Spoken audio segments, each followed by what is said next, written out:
Alors, bonjour tout le monde. Comment ça va? Ça fait plaisir de vous voir un peu mieux qu'hier soir. Même si vous étiez un peu éclairé de mauve, je ne vous voyais pas si bien. Là, ça fait plaisir de vous voir un peu mieux, tout de même masqué. Alors, est-ce qu'il y en a qui ont essayé de se mettre au défi de débrancher d'Internet dans les dernières heures? OK. Puis, comment vous vous sentez? Angoissé? Amen. OK. D'autres réactions?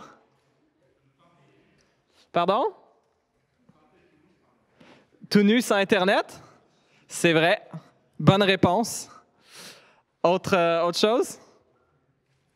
Y en a-tu qui angoissaient de savoir c'était quoi le résultat de la game des Canadiens hier? Mais j'ai eu le résultat avant de faire l'appel de débrancher Internet. Fait que peut-être qu'il y en a qui pourront confirmer, mais j'ai appris que les Canadiens ont encore gagné 1-0 contre Winnipeg. Donc, 2-0 Canadiens au grand déplaisir de mon beau-frère. Et la prochaine game des Canadiens peut en vendre demain soir à 6 h, quand votre jeûne d'Internet peut cesser. Donc, vous êtes correct, vous pouvez... l'attention peut-être, mais ce n'est pas tout le monde qui est attiré par les mêmes choses. Je comprends ça. Faites donc bien attention à la façon dont vous vous conduisez. Ne vous comportez pas comme des fous, mais comme des sages. Rachetez le temps, car les jours sont mauvais. C'est pourquoi ne soyez pas stupides, mais comprenez quelle est la volonté du Seigneur. Éphésiens 5, 15 à 17, votre deuxième défi pour la fin de semaine. La prendre dans la version que vous avez. Ça, c'est la seconde 21. Prions avant d'aller plus loin ensemble ce matin. Seigneur notre Dieu, je veux te remercier pour le plaisir d'être ensemble. Merci pour le soleil. Merci pour la chaleur que tu nous donnes. Merci pour, même si on a un peu de pluie, merci pour le privilège de pouvoir être à l'abri ici. Merci d'avoir pourvu au financement de diverses façons pour ce magnifique stade extérieur, Seigneur. Merci pour tous mes frères et sœurs et bien-aimés qui sont ici rassemblés en fin de semaine. Je te prie, Seigneur, que tu nous aides à bien méditer sur ta parole, à bien communier les uns avec les autres, à bien communier avec toi en fin de semaine. Et que tu nous apprennes à te chercher, à trouver en toi le plus grand trésor de l'univers. Dans le précieux nom de ton Fils Jésus, on prie. Amen. Je vais baisser le micro. Je suis un peu plus petit que Jonathan. Alors, la majorité des ressources importantes dans la vie peuvent s'emmagasiner. L'argent, par exemple, peut être amassé. Les matériaux peuvent être amassés. L'énergie, l'électricité peut jusqu'à un certain point être amassée, mais quand même de façon limitée. Mon frère ingénieur électrique fait « wow, pas tant que ça l'électricité ».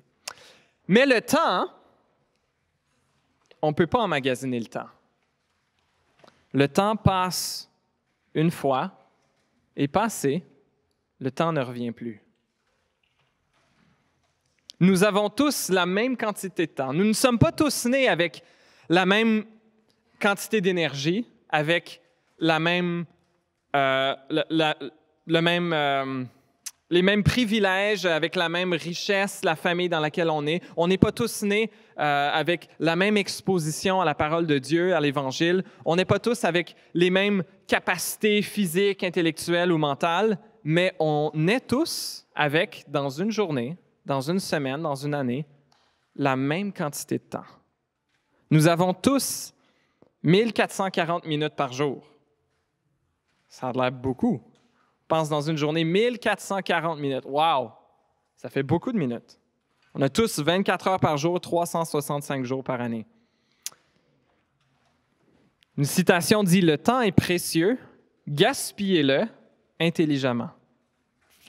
Un genre de paraphrase de ce que Paul nous disait à propos de ne pas être stupide, mais comprendre quelle est la volonté de Dieu. Le poète Denis Hebré a dit ceci, « Le temps ne se prête ni ne se donne. Sans déposséder, n'en donne pas plus pour les autres. » On est dans un monde où le temps nous file à toute vitesse entre les doigts. Ou même lorsqu'on regarde où on était l'an passé, où la dernière année a passé à la fois très vite et très lentement. Où on peut regarder où on était il y a quelques années et se dire « Wow, que le temps passe vite ». Je me souviens, enfant, une année d'école, c'était toute ma vie. Maintenant, une année, ça passe si vite. Et plus on vieillit, plus les années semblent passer vite. À moins qu'on traverse peut-être des moments qui soient particulièrement éprouvants. Mais en général, plus on vieillit, plus il semble que les années défilent rapidement. Et en plus, on a tellement de choses à faire avec notre temps. La majorité d'entre vous êtes probablement aux études, au travail. Les études, une quantité presque illimitée de temps qu'on peut mettre dans les études. Le travail, ça dépend de vos emplois, mais pour certains emplois, c'est la même chose. Et plus on vieillit, la quantité de responsabilités ne fait que s'ajouter. Si on habite encore chez nos parents ou si on a déménagé, qu'on n'habite plus chez nos parents, là, la liste de choses, dépendamment de votre famille aussi, fait juste grandir à l'exponentielle. Faire l'épicerie, faire à manger, laver la vaisselle, laver le linge, nettoyer la maison, s'occuper de l'extérieur de la maison si vous avez, faire de l'exercice, prendre des bonnes décisions budgétaires. Moi, c'est une des choses pénibles que je trouve d'être adulte, magasiner des assurances. Puis là, mon épouse et moi, on vient de s'acheter un condo, puis là, il fallait magasiner l'assurance habitation, assurance vie, faire augmenter notre assurance vie parce que là, on va avoir une hypothèque. De plus, choisir téléphone, Internet, régler les factures, hydroélectricité, etc. Puis ça, c'est avant de devenir parent, parce qu'après ça, le monde change. Et on a toutes nos relations à gérer. Si on est marié, être un bon mari, une bonne épouse, la majorité d'entre nous, on a encore un ou des parents en vie, être des bons enfants, qu'on habite encore chez nos parents ou non, être fidèle à l'Église, être des bons frères et sœurs pour les gens autour de nous, servir à l'Église, servir d'autres, former des disciples. La quantité de choses à faire dépasse notre capacité. Et là où je veux en venir ce matin, le point que je veux couvrir ce matin, c'est le défi de bien gérer son temps. On est dans un monde où les choses évoluent à une grande vitesse et dans un monde qui est de plus en plus complexe. On s'attend à ce que pour être capable d'avoir un job, il faut avoir fait de plus en plus d'études. Avant, avoir un baccalauréat, c'était des grandes études dans une famille. Il n'y avait pas tant de gens que ça qui avaient fait un bac. Maintenant, de plus en plus d'emplois le demandent, puis des fois des maîtrises, etc. La quantité d'études que ça prend dans notre monde de plus en plus complexe augmente. Et juste le niveau avant, quand on payait tout cash, c'était peut-être plus facile. Mais là où tout se fait en ligne, c'est de plus en plus difficile. On peut se sentir submergé par la quantité de choses à faire, de demandes sur notre temps et sur notre énergie. J'ai lu un super bon petit livre dans les dernières semaines, un livre de Kevin DeYoung, un pasteur américain qui s'appelle « Vie de fou », en anglais « Crazy Busy ».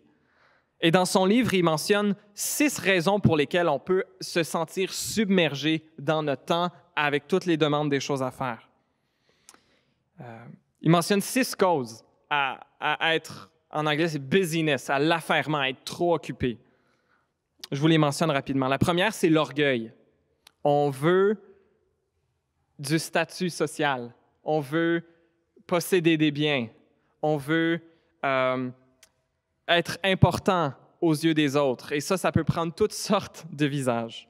Donc, l'orgueil. 2, le sentiment d'obligation, qu'on doit tout faire. Il y a tant de choses qu'on doit faire. Et les demandes de l'un et des autres. 3e, ce qu'il appelle le dérapage de la mission, c'est-à-dire ne pas avoir des priorités fixes. Il mentionne l'exemple de Jésus qui avait des demandes à droite et à gauche partout. Mais Jésus qui, dans son ministère terrestre, n'était pas capable de répondre à tous les besoins. Et même lorsque des foules s'amassaient pour encore l'entendre, pour encore le toucher, pour encore qu'il le guérisse, des fois il disait à ses disciples, on doit aller ailleurs. Je dois continuer. 4e cause, pour la majorité de vous, ça ne vous concerne pas, mais peut-être un jour, le phénomène de l'enfant roi, être tellement préoccupés, anxieux à propos de nos enfants, puis vouloir tellement leur donner le meilleur qu'on se brûle à vouloir donner le meilleur à nos enfants. Cinquièmement, celui dont on va un peu plus parler en fin de semaine, les écrans nous étouffent. Et sixièmement, on ne considère pas assez notre besoin de se reposer. Dans notre gestion du temps, on peut avoir deux problèmes. On peut avoir le problème d'être trop occupé ou de se sentir trop occupé, ou on peut avoir, à l'inverse, le problème de la paresse, de ne pas faire ce qu'on sait qu'on devrait faire. Et souvent, les deux vont former une espèce de drôle de mélange ensemble. On est à la fois paresseux et à la fois trop occupé. On est trop occupé, donc après avoir rushé pour finir notre date butoir, on se donne le droit d'être paresseux puis de se donner un slack pour un certain temps jusqu'à s'être trop reposé, s'être comme trop donné le temps de se reposer, s'être excusé notre paresse parce qu'on a dû tellement rusher pour finir. Puis là, ensuite, on entre dans ce cercle vicieux de paresse et d'être trop occupé. La paresse est une manifestation parfaite de l'égocentrisme. Le moi règne. Je veux faire ce que j'ai le goût de faire quand j'ai le goût de le faire. C'est un des pires péchés dans ma propre vie. Et d'étudier ça, de vous partager ça, je ne le fais pas de la posture de quelqu'un qui a maîtrisé comment gérer son temps, mais au contraire de la posture de quelqu'un qui a bien de la misère à le faire. Et c'est pour ça que moi-même, je voulais étudier ça. Et j'ai l'impression que c'est un problème peut-être de tous les temps et particulièrement dans une époque où on est constamment branché, où on est constamment sollicité par nos écrans. On est tout le temps en train de pouvoir être diverti et on est tout le temps en train d'être capable de travailler. Et c'est ça la problématique. Nous sommes constamment stimulés à nous distraire et à nous divertir. En 2018, l'auteur Tony Reinke a écrit un livre qui s'appelle « Génération Smartphone, 12 façons que le téléphone intelligent nous transforme ». Je n'ai pas lu le livre au complet, mais j'ai lu un résumé du livre. Donc, Osée fait un gros thumbs up sur le livre. J'ai lu un autre livre que Tony Reinke a écrit depuis, par contre. Mais il disait qu'en général, et ça c'est en 2018, donc en 2021, ça a probablement augmenté, les gens qui ont des téléphones intelligents vont le vérifier 15 fois par heure, réveillés. Donc, peut-être ça va être moins au camp des boulots quand on a finalement du vrai monde autour de nous, mais dans notre vie de tous les jours, on va en moyenne vérifier notre téléphone 15 fois par heure qu'on est réveillé. Et il mentionnait même dans le premier chapitre de son livre, et ça c'était assez comique, tu vas être tenté de vérifier ton téléphone 3 fois avant de finir le chapitre 1. Est-ce qu'il y en a qui ont déjà eu ce sentiment-là, en train de lire quelque chose, puis « Ah, j'ai le goût de voir qu'est-ce qui se passe, j'ai le goût d'ouvrir le téléphone, je veux voir... » Ou les petits sons qui nous alertent. « Ah, tu as un courriel. Ah, tu as un texto. Ah, tu as une notification. » L'Internet, les téléphones intelligents ont une puissance qui est débile, incroyablement puissante.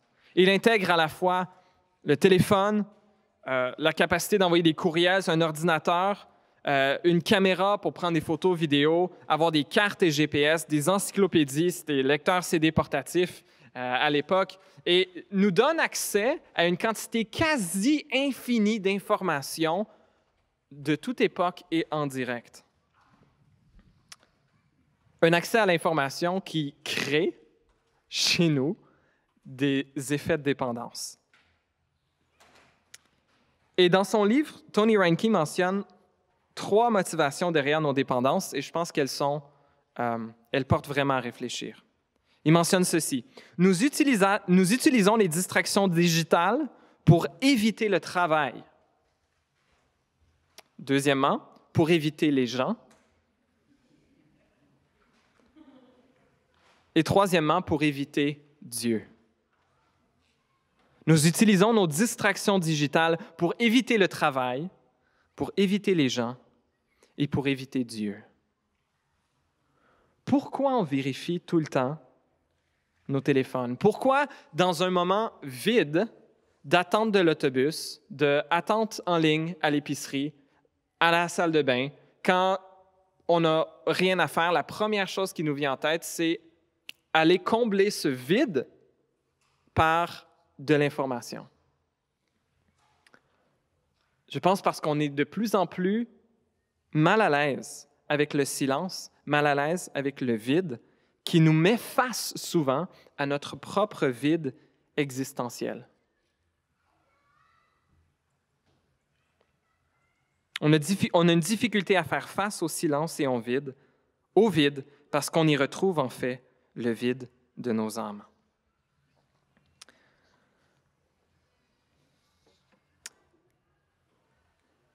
La puissance de l'Internet, la puissance digitale, nous offre des paradoxes assez incroyables. J'en ai souligné 4. Premièrement, l'Internet et l'accès digital nous promet l'efficacité. Et à certains égards, c'est vraiment vrai. D'être capable, avec des outils comme Google Documents, par exemple, ou d'autres choses, d'être plusieurs personnes à être capables de travailler sur le même document en temps réel, c'est d'une efficacité incroyable. Ça sauve tellement de problèmes, de pertes de courriels, que tout est enregistré en temps réel, que tout le monde peut travailler sur le même document en même temps. On a une efficacité qui est augmentée de façon incroyable. Cependant, le paradoxe, c'est que la technologie nous rend à la fois plus efficaces, mais nous fait perdre plus de temps. Deuxièmement, l'accès à l'Internet nous promet la connaissance. Et c'est vrai que la quantité d'informations qu'on est capable d'aller chercher, on peut avoir le sentiment presque de voyager n'importe où dans le monde, de savoir qu'est-ce qui se passe n'importe où dans le monde en temps réel. Donc, ça nous promet la connaissance, mais ça nous mène aussi vers la futilité. On pourrait avoir accès aux meilleurs spécialistes de nos domaines, aux meilleurs enseignants bibliques, aux meilleures réflexions sur Dieu, mais souvent, on passe notre temps à scroller des vidéos divertissantes. On a cet accès à la connaissance, mais qui souvent nous mène vers la futilité. Troisième paradoxe, l'Internet nous promet l'accès aux meilleures choses que ce monde a à offrir. Mais ça nous mène à une perte de vitalité spirituelle. Au lieu d'accéder à ce que notre monde a de meilleur, ultimement, ce que notre monde a de meilleur, c'est celui qui l'a conçu. C'est de connaître notre Créateur et d'être en communion avec lui. Ce que notre monde a de meilleur à offrir, c'est Dieu. Mais cet accès à l'Internet, souvent, nous mène à éviter Dieu et à nourrir toutes sortes de tentations charnelles. Tentations sexuelles, tentations à la richesse, à la consommation, au pouvoir, à l'influence, à la gloire, à la recherche du plaisir ou à l'indignation et la colère contre les gens qui n'ont pas la même opinion que nous. Donc, ces paradoxes. L'Internet, la puissance technologique, premièrement, nous promet l'efficacité, mais mène à la perte de temps. 2, nous promet la connaissance, mais nous mène vers la futilité. Nous promet l'accès aux meilleures choses que ce monde a à offrir, mais en fait, souvent nous éloigne de Dieu. Et dernièrement, la technologie nous promet la connexion, mais elle nous mène plutôt vers l'isolement et vers la solitude. Les téléphones intelligents promettent une connexion accrue incroyable. Et les compagnies et les développeurs nous garantissent que nos téléphones ont la puissance de nous connecter les uns les autres comme jamais auparavant. On peut appeler tout le monde, presque tous ceux qu'on veut appeler, quand on veut, FaceTimer, avoir l'image même. Je me souviens quand Skype est devenu quelque chose il y a plusieurs années, puis que les appels vidéo étaient possibles, je me disais, on est rendu en 2200, en 2300. Juste quand j'étais enfant, ça, c'était de la science-fiction, c'était Star Trek, quand ils se faisaient appeler par les vaisseaux extraterrestres, puis là, il y avait la télé, c'était comme... Ça semblait aussi irréel que de pouvoir explorer les galaxies. Maintenant, on fait tout ça sur nos Samsung Galaxy. Poutounch. Et pas de moi. Et pas de moi. On a la capacité de connecter comme jamais auparavant. Mais malheureusement, souvent, on se rend compte que ces engins qui ont la puissance de nous connecter à n'importe qui presque sur la planète, en fait, nous isolent et nous enferment en nous-mêmes.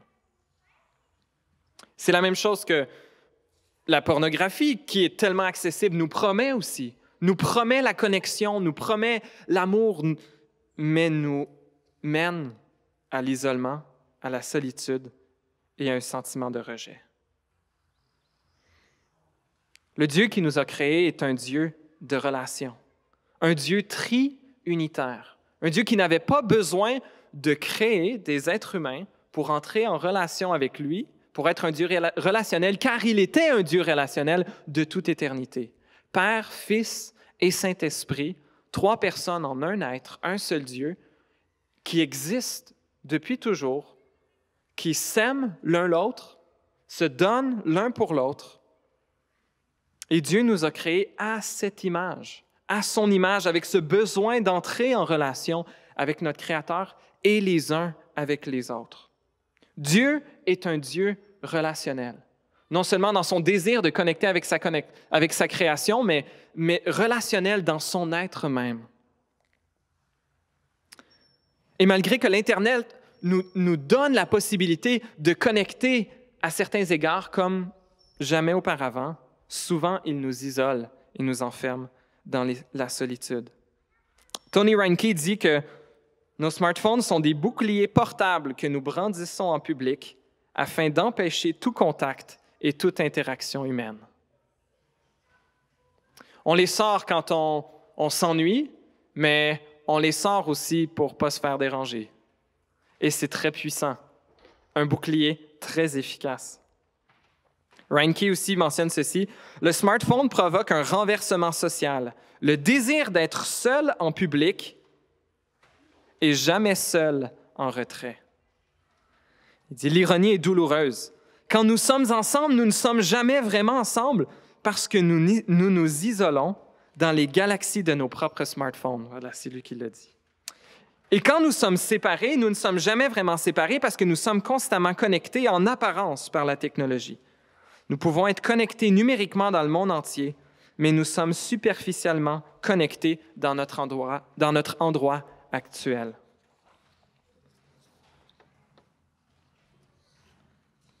Notre Dieu nous a créés pour être en relation avec lui et pour être en relation les uns avec les autres. Un Dieu qui nous appelle à lui, qui nous appelle à renoncer à le meilleur que ce que notre monde aurait à nous offrir pour trouver ce qu'il y a vraiment de meilleur dans notre monde, lui. Dans 1 Pierre 2, 9 et 10, l'apôtre Pierre, inspiré par le Saint-Esprit, dit ceci aux croyants. Il dit, « Vous, au contraire, vous êtes un peuple choisi. » Et ça, c'est riche d'images qui viennent de l'Ancien Testament. Des prêtres royaux, une nation sainte, un peuple racheté afin de proclamer les louanges de celui qui vous a appelé des ténèbres à sa merveilleuse lumière. Vous qui autrefois n'étiez pas un peuple, vous êtes maintenant le peuple de Dieu. Vous qui n'aviez pas obtenu compassion, vous avez maintenant obtenu compassion. L'appel que Dieu nous lance dans un monde hyper connecté, mais à la fois où nous sommes seuls, où nous nous sentons souvent si seuls derrière nos écrans. C'est un appel à connecter avec lui et un appel à connecter avec les gens autour de nous, avec des vraies personnes. Et ça a été particulièrement éprouvant dans la dernière année, où la capacité d'être dans la même salle qu'une personne était souvent juste pas possible. Ou la capacité d'être avec les gens qu'on aime ou faire une fête de famille, c'était faire ça sur Zoom. Et avec des petits-enfants, c'est catastrophique. Le Seigneur nous invite à une communion avec lui et à utiliser notre temps et notre énergie à ce qui a vraiment de la valeur. Dans Galates 2:20, l'apôtre Paul dit ceci, un verset que vous connaissez sans doute très bien. « J'ai été crucifié avec Christ. Et ce n'est plus moi qui vis, c'est Christ qui vit en moi. Et ce que je vis maintenant dans mon corps, je le vis dans la foi au Fils de Dieu qui m'a aimé et qui s'est donné lui-même pour moi. Nos dépendances de toutes sortes, que ce soit à des substances, que ce soit à la pornographie, que ce soit à nos téléphones cellulaires, à l'Internet, à quoi que ce soit, ont été crucifiés avec Christ, de sorte que nous ne sommes plus vraiment esclaves de peu importe ce qui semble avoir triomphé de nous. Le Seigneur a placé dans ceux qui se confient en lui son esprit pour intercéder avec Dieu et nous donner accès au Père. Oui, le Seigneur Jésus est mort pour que nous puissions être réconciliés avec son Père. Dans 2 Corinthiens 5, 14 dit ceci, « L'amour de Christ nous presse, parce que nous sommes convaincus que si un seul est mort, tous donc sont morts. Et s'il, Christ, est mort pour tous, c'est afin que ceux qui vivent ne vivent plus pour eux-mêmes, mais pour celui qui est mort et ressuscité pour eux. » C'est un de mes versets préférés. S'il est mort pour tous, c'est afin que ceux qui vivent ne vivent plus pour eux-mêmes, mais pour celui qui est mort et ressuscité pour eux. Ainsi, désormais, nous ne percevons plus personne de manière humaine. Et si nous avons connu Christ de manière purement humaine, maintenant nous ne le connaissons plus ainsi. Malheureusement, le temps que nous perdons est perdu. Il ne revient pas. Les années que nous pouvons avoir gaspillées à peut-être loin de Dieu ou à nous adonner à toutes sortes de futilités, ces secondes et ces minutes ne reviennent plus. Cependant, le Dieu qui a créé l'univers est un Dieu qui offre sa grâce à ceux qui vont la saisir. Et le merveilleux message du salut est que le salut de Dieu ne dépend pas de notre capacité à bien gérer notre temps, ne dépend pas de notre capacité à nous départir de ce qui a tendance à attirer nos cœurs et nos regards. L'amour de Dieu vient pour ceux qui vont le saisir. La mort de Jésus pour nos péchés nous garantissent et nous démontrent que ce n'est pas par nos capacités, par notre sainteté, notre capacité à bien vivre notre vie pour plaire à Dieu que Dieu nous aime. Il nous aime parce qu'il a choisi de nous aimer. Et cher ami, peu importe comment tu as gaspillé ton temps, peu importe comment moi j'ai gaspillé mon temps dans ma vie jusqu'à aujourd'hui, et peu importe combien je vais continuer à le gaspiller dans les années à venir, le Seigneur nous appelle à lui. Le Seigneur est un Dieu de grâce. Et à chaque fois que je me sens malade de moi-même d'avoir perdu mon temps, j'ai prié que Dieu rende efficace cette promesse qu'il avait faite au peuple d'Israël dans Joël 2, 25. Dieu annonce dans le livre du prophète Joël et dans pas mal tous les prophètes la venue d'une armée qui va venir détruire le peuple d'Israël à cause de leur infidélité. Mais au milieu de ces oracles de malheur, Dieu leur annonce également un jour de grâce et de restauration. Et il y a cette superbe promesse que souvent je fais mienne, où il dit ceci, « Je vous remplacerai les années qu'ont dévoré la sauterelle, le grillon, le criquet et la chenille, ma grande armée que j'avais envoyée contre vous. » Les années qu'ont dévoré mes pertes de temps, mes Instagram, TikTok, Facebook, YouTube, etc. Je les remplacerai. Et le Seigneur nous fera grâce.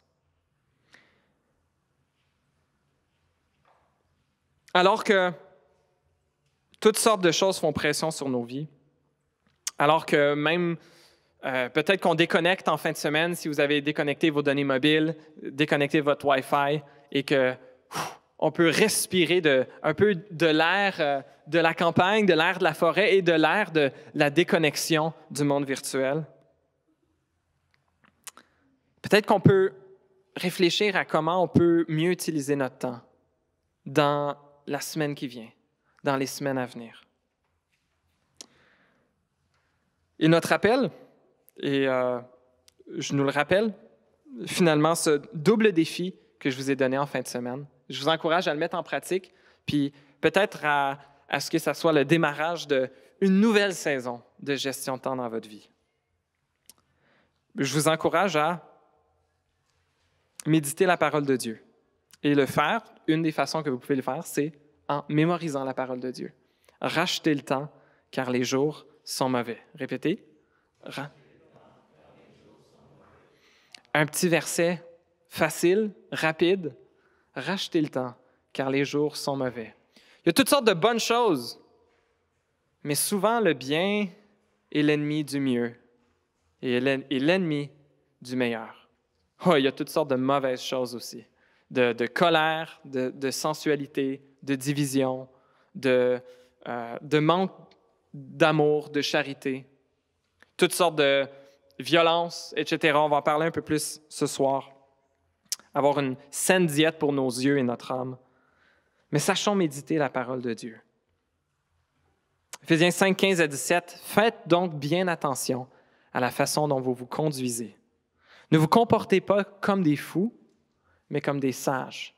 Rachetez le temps, car les jours sont mauvais. C'est pourquoi ne soyez pas stupides, mais comprenez quelle est la volonté de Dieu. Sachons, en fin de semaine, peut-être dans des saisons régulières dans notre vie, déconnecter du monde virtuel pour nous connecter avec les autres et nous connecter avec Dieu. Et je nous encourage quand on va avoir des moments seuls, et on va en avoir, et on a souvent besoin de moments seuls. Si ce n'est qu'au moment où vous allez vous coucher, peut-être seul dans votre cabine ou dans votre auto, pour ceux qui couchent dans leur auto ou dans votre tente. Être prêt à faire face à Dieu. Peut-être que ça fait longtemps que vous avez vraiment eu un cœur à cœur avec Dieu. L'occasion de lui dire que vous l'aimez. Lui confesser vos péchés. Que vous vous êtes laissé subjuguer et rendre esclave de toutes sortes de choses futiles. Et encore une fois, on peut saisir son pardon immérité qui est disponible pour tous ceux qui s'attachent à lui, pour tous ceux qui lui font confiance. Ce pardon qui nous a été gagné une fois pour toutes à la croix et qui se déverse sur tous ceux qui se confient en lui. Prions. Oui, Seigneur, tu sais à quel point c'est difficile pour nous de bien gérer notre temps. Et les pressions sur nos vies sont tellement nombreuses. On peut avoir toutes sortes de relations, toutes sortes d'obligations. On peut avoir des emplois ou des études qui sont vraiment plus envahissants que d'autres. Mais Seigneur, on veut te demander pardon. Parce que bien souvent, on a gaspillé notre temps. Bien souvent, notre excuse de nous reposer nous amener vers la futilité. Et que nous nous servons de la grande puissance technologique que tu nous donnes, Seigneur, par le biais d'Internet, par le biais du monde digital, qu'on s'en sert comme une façon de fuir nos responsabilités, de fuir les gens, parfois dans notre propre maison, et peut-être même souvent dans notre propre maison, et de te fuir toi.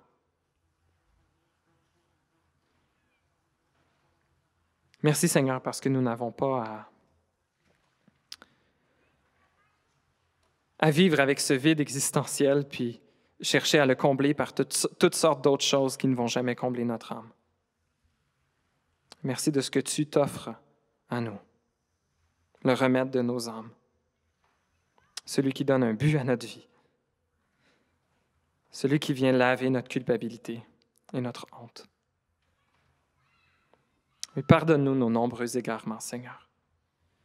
Aide-nous à nous réjouir de ta présence et la présence de ceux que tu places dans nos vies.